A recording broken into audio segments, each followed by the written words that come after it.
संसार में 3 तरह के लोग होते हैं।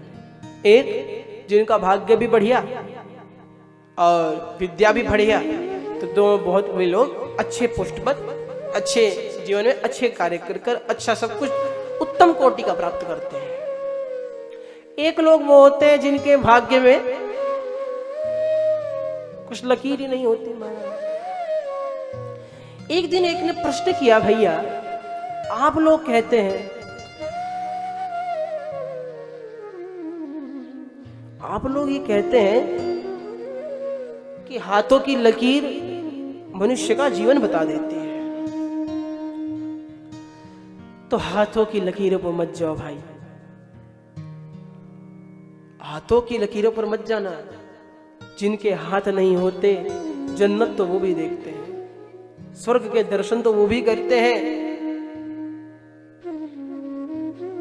मेहनत कर वे लोग अपने परिश्रम के बल पर स्वस्थान पर प्राप्त होते हैं। ये परिश्रम ही तो है महाराज।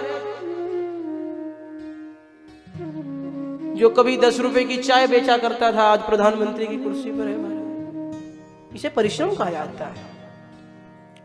तो कुछ लोग ऐसे होते हैं जिनका भाग्य एकदम सुस्त होता है? शनि की 7.5 चल रही है महाराज।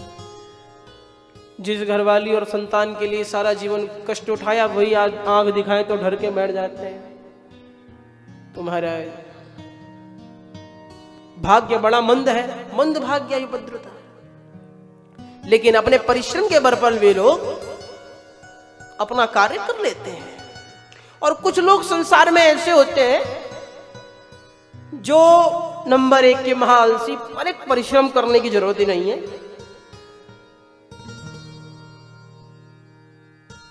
बहुत अच्छा कुल है, धन संपत्ति की कोई कमी नहीं, भगवान के आशीर्वाद से बहुत धन आ रहा है। ऐसे लोगों को हमने देखा है महाराज। दोपहर के भोजन के समय उनके गुड मॉर्निंग के मैसेज आते हैं महाराज। अब जिनके 12 बजे दिन में मॉर्निंग होगी, तो नाइट तो अपने यहाँ 4 बजे होगी सुबह। प्रेम से बोलिए राधे श्याम, राधे श्याम। तो संसार में वे लोग जो जिनका भाग्य भी अच्छा हो और मेहनती भी बहुत हो, अच्छे स्थान को प्राप्त करते हैं। या फिर वे लोग प्राप्त करते हैं जो परिश्रमी बहुत हैं लेकिन उनका भाग्य अच्छा नहीं है, वे लोग प्राप्त करते हैं। या फिर वे लोग प्राप्त करते हैं जो परिश्रमी तो नहीं है पर भाग्य अच्छा है, वे लोग भी अपना जीवन गुजार लेते हैं। लेकिन ये जो संत है ना, ये मंदाह सुमंद मतयः और मंद भाग्या उपद्रता है। ये इतने महामंद है महाराज, इनकी मति तो महामंद है और भाग्य इससे भी ज्यादा मंद है। इन्हें ये तक नहीं पता चल रहा, जिस थाली में खाते हैं उसी में छेद कर रहे हैं महाराज। ये वो है जो आए थे हरि भजन को और ओटन लगे कपास, वो भी हरि के नाम का। हरि के नाम से जीवन चलता है, हरि के नाम से ख्याति मिलती है और हरि के नाम को ही नहीं जपते हैं हमारे गुरुदेव उपास में कहते हैं कि एक ब्राह्मण से एक बार किसी ने प्रश्न किया। काफी मलिन ब्राह्मण था, अधम था, आडंबरी पाखंडी था, पाखंड नेता संतों का ना। पाखंड से आजकल अधिकतम संत भर गए हैं। आजकल के संत छुपना नहीं छपना चाहते हैं महाराज। हाँ?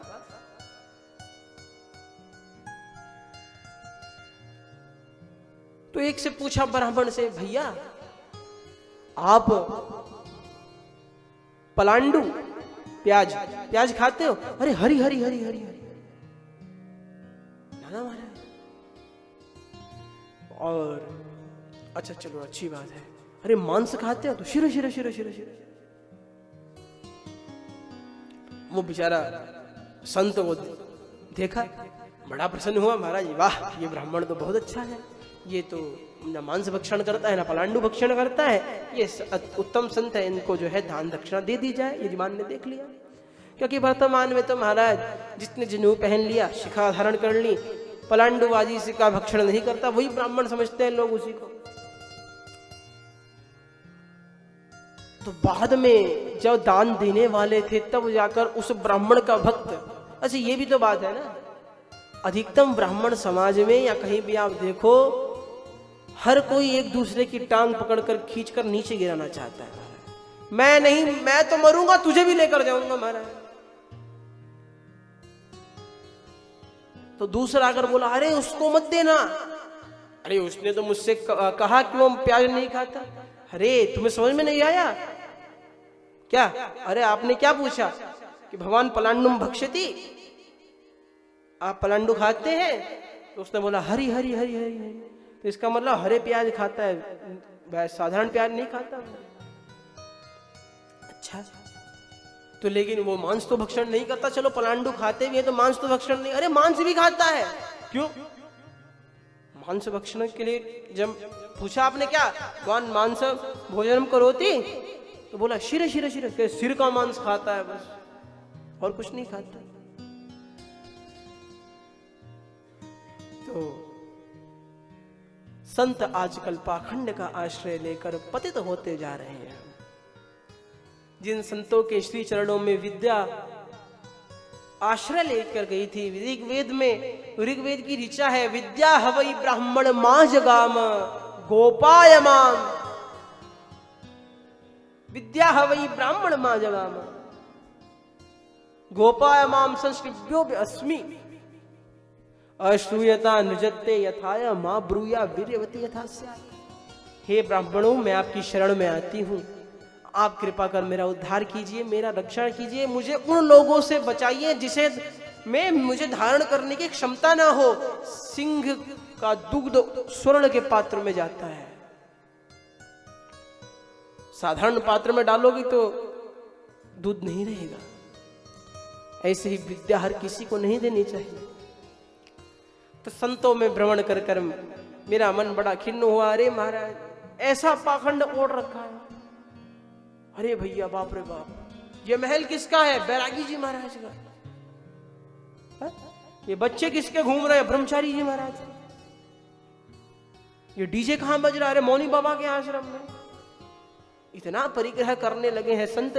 श्रीमद् भागवत महापुराण को खोल कर देखी तो आता है यावद बृहेत जठरम तावत सत्वम हि देहि नाम अधिकम यो भिमन्येत सस्तेनो तंडमरहति।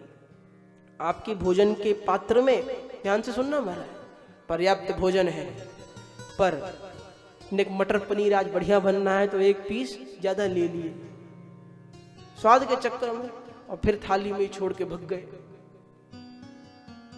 कुछ लोग होते हैं ना महाराज, जिन लोगों को संसार में, वर्तमान के समाज में परहेज करना होता है कि भैया बाहर का भोजन नहीं खाएंगे, तो उनकी जोड़ी होती है, लिफाफा कोई और देगा, खाना कोई और खाएगा, है महाराज। वैसे ही उन लोगों से मेरा निवेदन है कि महाराज भोजन पात्र में उतना ही भोजन लो जितना पेट में आ सके। उससे एक अन्न का दाना भी एक्स्ट्रा लिया तो आप पापी हो, दंड के अधिकारी हो, दंडनीय हो। तो भैया जिनके तो वंश का ही अता पता नहीं है, जो स्वयं का श्राद्ध पिंड दान कर कर बैठते हैं, वे पता नहीं स्वर्ण को, धन संपत्ति को एकत्रित करना चाहते हैं महाराज। गुरुदेव एक कथा सुनाते हैं। एक बाबा बड़े विद्वान, आडंबरी भी बहुत, तो उन्होंने लिखवा दिया कि महाराज जी को केवल धन जो है, महाराज जी धन को स्पर्श नहीं करते। ठीक है महाराज, धन को स्पर्श नहीं करते थे, उनके चेले उठा लेते थे, उन महाराज जी के झोले में डाल देते थे। एक बार एक सेठ पहुंचा, बहुत सा धन लेकर पहुंच गए, और धन की गड्डियां 2000 के 500 के नोटों की गड्डी सामने रखी। महाराज जी आपके भक्त का प्रसाद। अब महाराज जी पहले इधर ताके फिर उधर ताके, क्यों? चेले गए हुए थे किसी काम से, अब कोई और मिला नहीं। महाराज जी को डर कि कोई और ना उठा ले, और विडंबना की बात ये महाराज जी सामने हाथ भी नहीं लगा सकते, फिर चाहे कमरे में बैठकर पानी लगाकर खुद ही गिनते हो नोट, पर सामने तो हाथ नहीं लगा सकते। महाराज जी ने कहा अरे भगवान ने हमें चिमटा दिया तो है बजाने वाला।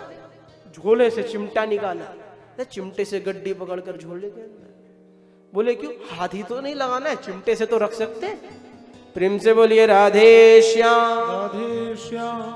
तो पाखंड उसे कहते हैं जो है तो पाप का खंड, पर देखने में उसे बड़ा मजा आता है।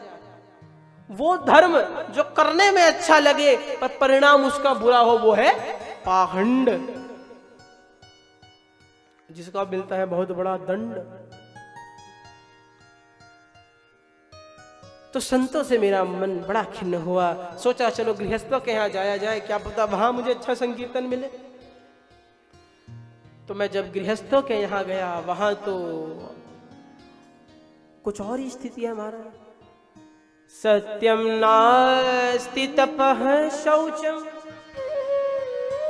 दया दानम न विद्यते उदरम हरिणो जीवा वराका कूटभाषिणा तरुणी प्रभुता गे श्यालको बुद्धिदायक कन्या विक्रयिणो दंपति नांचकल्कनम दंपति नांचकल्कनम।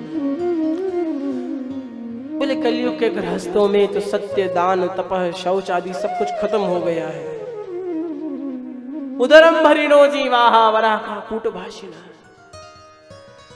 मात पिता बाल का नहीं बुलावा, उदरम भरण की सीख सिखावा। हर बाप ये चाहता है कि मेरा बेटा आराम से कमाए। एक बार एक सेठ जी अपार संपत्ति के मालिक गणितज्ञ को बुलाया कि चलो मेरी संपत्ति गिनो। गणितज्ञ बैठ गए संपत्ति गिनने। सप्ताह भर बीत गया, तब जाकर संपत्ति पूर्ण हुई। गणितज्ञ लंबा चौड़ा अंक सुनाने लगे। महाराज 69 खरबार बुदम आदि करने लगे। बोले ऐसा नहीं, ये बताओ कि मैं आराम से खा सकता हूं? नहीं, मेरा कुछ कर। अरे अपनी बात कर रहे हो महाराज, आपकी 108 पीढ़ियां भी, आपके पास इतनी संपत्ति है कि 108 पीढ़ी भी बिना कुछ किए धरे खा सकती है। सुनते ही बेचारे सेठ का तो मुंह लटक गया, रोने लगा। महाराज हे महाराज, आपको तो प्रसन्न होना चाहिए, आपके पास इतना धन है कि आपके 108 पीढ़ियां खा सकती हैं और आप रो रहे हैं। अरे मैं इस बात से खुश तो हूं कि मेरी 108 खा सकती हैं, लेकिन मैं इस बात से दुखी हूं महाराज कि मेरी 109वीं पीढ़ी का क्या होगा। अरे भैया अपना पता नहीं तो दूसरे की सोचने में लग रहे। हमें ऐसा क्यों लगता है कि हमें जीवन भर अपनी संतान को खुद करके देना पड़ेगा? यही कारण है जिस कारण हम मोह में फंस जाते हैं। जो संसार में आया है दो तरह से सीख सकता है, बड़ों की सुनकर या संसार की ठोकर खाकर। बड़ों की सुन ली तो उनकी उम्र का ज्ञान आपको हो गया, दुगनी उम्र का ज्ञान से आपने काम किया। और ठोकर खाकर सुनी तो महाराज एज यू विश, जैसी इच्छा।